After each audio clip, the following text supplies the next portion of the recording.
احترام، مشائخ سادات، حاضرین اہل سنت و جماعت، السلام علیکم ورحمۃ اللہ وبرکاتہ۔ الحمدللہ الحمدللہ الحنان المنان الذي خلق الانسان وعلمه البيان، والصلاة والسلام على رسوله سيد الانس والجان وعلى آله وأصحابه ذوي الخير والإحسان، أما بعد فأعوذ بالله من الشيطان الرجيم، بسم الله الرحمن الرحيم، ومن يبتغي غير الإسلام دينا فلن يقبل منه وهو في الآخرة من الخاسرين، صدق الله مولانا العظيم۔ بارگاہ رسالت معاب صلی اللہ تعالیٰ علیہ وسلم میں ایک بار درود پاک کا ہدیہ پیش کریں۔ اللهم صل على سيدنا ومولانا محمد معدن الجود والكرم وآله وأصحابه الكرام وابنه الكريم وبارك وسلم صلاة دائمة سرمدا أبدا۔ عزیزان گرامی وقار، آج ہمارے امتحان کا دور شروع ہے اور آزمائشوں کا وقت ہے۔ اس گھڑی میں کتنے لوگ ہیں جو ایمان پر قائم رہتے ہیں اور کتنے ہیں جو اپنے دین کا سودا کر جاتے ہیں۔ کفر و شرک کی آندھیاں بہت تیز ہیں، اس بہاؤ میں کئی جبے اور ٹوپیاں بھی بہہ گئی، مولوی کہلانے والے لوگ بھی ادھر ادھر بھٹک گئے۔ لیکن اے سنیوں، اپنی غیرت باقی رکھو، یہ دن زیادہ دیر تک نہیں چلتے، یہ چڑھتا ہوا سورج عنقریب ڈوب جائے گا اور پھر میرے مصطفیٰ کریم کا چرچا ہر جگہ ہوگا۔ اور آج دنیا جتنا دبانے کی کوشش کر رہی ہے ہم دیکھ رہے ہیں۔ میں تو یہ سوچا بھی نہیں تھا کہ ممبئی کی سرزمین پر اتنا بڑا میدان اور میدان میں ایسی گونجتی ہوئی لبیک کی صدائیں، اور رات کے وقت تمہاری یہ صدائیں ہی بہت سارے لوگوں کی نیند حرام کر رکھی ہوئی ہیں۔ لوگوں کو اسی بات کا تو خدشہ ہے، اب تو یہ دیکھا جا رہا ہے۔ میرے عزیزوں، میں جس بات پر آپ سے کچھ گفتگو کرنا چاہتا ہوں وہ یہ ہے، قرآن کہتا ہے اسلام کے علاوہ کوئی دوسرے دین کی طرف توجہ بھی کرو گے تو قیامت کے دن تمہیں سب سے بڑے گھاٹے والوں میں اٹھایا جائے گا۔ کسی کی طرف تم منہ بھی نہ کرو، ارے منہ وہ کرے جو اپنے گھر میں کمفرٹ نہ ہو۔ اپنے گھر میں اگر کسی کو جگہ نہ مل رہی ہو تو پھر وہ دوسری چھت کا انتظام کرے۔ اسلام میں کس چیز کی کمی ہے؟ اسلام میں کس چیز کی کمی ہے؟ اللہ کریم نے وہ عظیم نعمت تمہیں عطا کی ہے، تمہیں دوسروں کی دھوتیاں اور چوٹیاں دیکھنے کی ضرورت ہی نہیں ہے۔ اللہ کریم نے تمہیں مصطفیٰ کریم صلی اللہ تعالیٰ علیہ وسلم کے وہ عظیم اخلاق عطا کیے ہیں۔ اخلاق سیکھنے کے لیے تم ان درندوں کے پاس نہ جاؤ جن کو پیشاب کرنے کا سلیقہ بھی نہیں آتا۔ اخلاق میرے مصطفیٰ کریم صلی اللہ علیہ وسلم کی پوری کائنات میں سب سے اعلیٰ ہے، سب سے اعلیٰ ہے۔ میں آپ سے پوچھنا چاہتا ہوں میرے عزیزوں، یہ واحد قوم ہے دنیا کی جس کو جھکانے کے لیے آج دنیا پوری ایڑی چوٹی کا زور لگاتی ہے۔ پتہ ہے ہم جھکتے ہیں تو صرف ایک نام پر، جب اللہ اکبر کہا جاتا ہے، اس کے علاوہ کسی بادشاہ کے نام پر بھی نہیں جھکتے۔ جاؤ اپنی مسجدوں میں امام کوئی اپنے باپ کا نام لے کر کے رکوع میں جھکا کر دکھائے قوم کو، اپنے باپ دادا کا نام لے کر یا کسی بادشاہ وقت کا نام لے کر کے سجدے میں گرا کر دکھائے، قوم کھڑی ہو جائے گی، نہیں جھکے گی۔ ہاں اگر ایک کسان کا چھوٹا بچہ حافظ قرآن بھی اللہ اکبر کہے تو پوری قوم جھک جاتی ہے۔ ہماری پیشانی صرف اللہ وحدہ لا شریک کے لیے ہے، صرف ہم جھکتے ہیں رب العالمین کے دربار میں۔ اس لیے میں یہ باتیں کر رہا ہوں کہ آج ہم نے دیکھا ہے بہت سارے لوگ سرنڈر ہو گئے، ادھر ادھر جھکنا شروع کر چکے ہیں۔ تم کبھی یہ مت دیکھنا کہ کون سی خانقاہ ہے، کون سا مدرسہ ہے اور کہاں سے کیسی آواز آ رہی ہے، بات اتنی دیکھو رسول پاک صلی اللہ تعالیٰ علیہ وسلم کی شریعت پر کون قائم ہے۔ آج جواب دینا بھی بہت ضروری ہے، اس لیے میں جواب دیتا ہوں۔ بعض لوگوں کو لگتا ہے حالات بڑے خراب ہیں، تھوڑی نرم بات کرنی چاہیے، نرم گفتگو کرنی چاہیے۔ اسلام غیرت کا درس دیتا ہے، اخلاق بھی سکھاتا ہے، اچھی بات کرو، لیکن چور گھر کے اندر گھس کر کے آئے تو ہاتھ باندھ کر کے بیٹھنا یہ اخلاق نہیں ہے۔ چور کی گردن پکڑو، اس کی ہاتھ پکڑو، یہ غیرت ہے۔ اور جب دین اسلام پر حملہ ہو رہا ہو تو یہ غیرت اور بڑھ جانی چاہیے۔ آپ کو پتہ ہے احد کے میدان میں جب صحابہ اکرام رضوان اللہ تعالیٰ علیہ مجمعین پیچھے ہٹ گئے، جو جیتی ہوئی جنگ تھی وہ شکست میں بدل گئی۔ 70 صحابہ کی جانیں گئی تھی احد کے میدان میں، امیر حمزہ کا کلیجہ چبایا گیا تھا۔ اس میدان احد کی بات کر رہا ہوں جس میں رسول پاک صلی اللہ علیہ وسلم کے دندان مبارک شہید ہوئے۔ سنو، جب حالات ایسے سخت آ جاتے ہیں نا ہم پر، تو کفار و مشرکین کے پاس ایک ہی چیز رہ جاتی ہے، ہمارا مذاق اڑانا، اچھل کود زیادہ شروع ہو جاتا ہے کیڑے مکڑوں کا۔ احد کے میدان میں یہ ہونے لگا۔ حضور صلی اللہ تعالیٰ علیہ وسلم جب صحابہ کے ساتھ احد کے پہاڑ پر بیٹھ چکے تھے، یعنی میدان خالی ہو چکا ہے، اور کفار و مشرکین دندنا رہے میدان میں، اپنی فتح کا جشن منا رہے ہیں۔ ہاں، آپ کو حالات ذہن میں رکھنا ہے اور سنو، جب جشن منایا جاتا ہے تو تم نروس مت ہونا۔ بہت زیادہ جشن منانے والے زیادہ دیر تک نہیں مناتے۔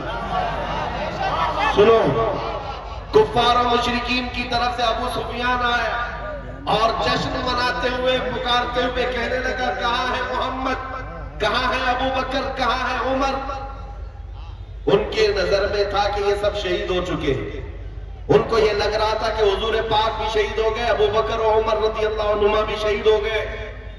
وہ کفار و مشرکین کے درمیان نعرے لگا کر کہہ رہے تھے، میرے عزیزو، حضور زخمی تھے، نبی پاک صلی اللہ تعالیٰ علیہ وسلم کے دندان مبارک سے خون بہ رہا تھا، صحابہ موجود ہیں زخمی حالت میں، لیکن میرے آقا صلی اللہ علیہ وسلم جلال میں آئے اور کہا اس کا جواب دینا ہوگا اس کافر کا۔ خاموش بیٹھنا یہ اخلاق نہیں، جواب دینا ہے۔ اور جواب دینے کے لیے میرے آقا نے کس کو اٹھایا؟ عمر ابن خطاب کو۔ کہا، عمر کھڑے ہو جاؤ، عمر کھڑے ہو جاؤ، جواب دو۔ جب ادھر سے ابو سفیان پکارنے لگا کہ کہاں ہے محمد، کہاں ہے ابو بکر، کہاں ہے عمر، احد کے میدان، احد کے پہاڑ کے دامن سے سیدنا عمر ابن خطاب پکارنے لگے، یہ ہے محمد الرسول اللہ، یہ ہے ابو بکر صدیق، یہ ہے عمر، زندہ ہے اور تیری آنکھ میں گردے رہیں گے۔ ادھر سے نعرہ لگایا اور مشرکین نے نعرہ لگانا شروع کیا، اول حبل، اول حبل۔ حبل ان کے ایک دیوتا کا نام تھا، حبل کی جے ہو، حبل کی جے ہو۔ حضور نے فرمایا حضرت عمر سے، عمر جواب دو۔ حضرت عمر نے جواب دینا شروع کیا، اللہ اجل، اللہ اجل، اللہ بزرگ ہے، اللہ بلند ہے۔ پھر ادھر سے یہ نعرہ لگ رہا تھا، سنو میں کیوں کہہ رہا ہوں، غیرت ایمانی یہ ضروری ہے۔ نعرہ یہ لگانے لگے، لنا عزا ولا عزا لکم، عزا بھی ان کی ایک دیوی کا نام تھا۔ احد کے میدان میں مشرکین کہہ رہے ہیں، ہمارے پاس عزت دینے والی دیوی ہے، تمہارے پاس کچھ نہیں ہے۔ حضرت عمر کو پھر حضور نے کہا جواب دو۔ حضرت عمر کہتے ہیں، اللہ مولانا ولا مولا لکم، اللہ ہمارا مددگار ہے، تمہارا کوئی نہیں ہے۔ آخری نعرہ بڑا دلچسپ ہے، آخری نعرہ جس کے بعد کافروں کی زبان بند ہو گئی۔ ابو سفیان نے کہا، کب تک جواب دو گے؟ عمر دیکھو ہم نے بدلہ لے لیا، برابر برابر ہو گیا۔ بدر کے میدان میں جو پہلی جنگ تھی اس میں 70 کافر مارے گئے تھے، اور احد کے میدان میں 70 مسلمان شہید ہو گئے۔ ابو سفیان کہتا ہے، دیکھو برابر ہو گیا، تم نے 1 سال پہلے 70 ہمارے مارے تھے، اس سال 70 ہم نے تمہارے مارے، جنگ برابر ہو گئی۔ حضرت عمر کھڑے ہوتے ہوئے کہتے ہیں، ابو سفیان کہاں کی برابری، کس برابری کی بات کر رہا ہے؟ کوئی برابری نہیں، تمہارے مارے ہوئے مردے دوزخ میں ہیں، ہمارے مرے ہوئے جنت میں ہیں۔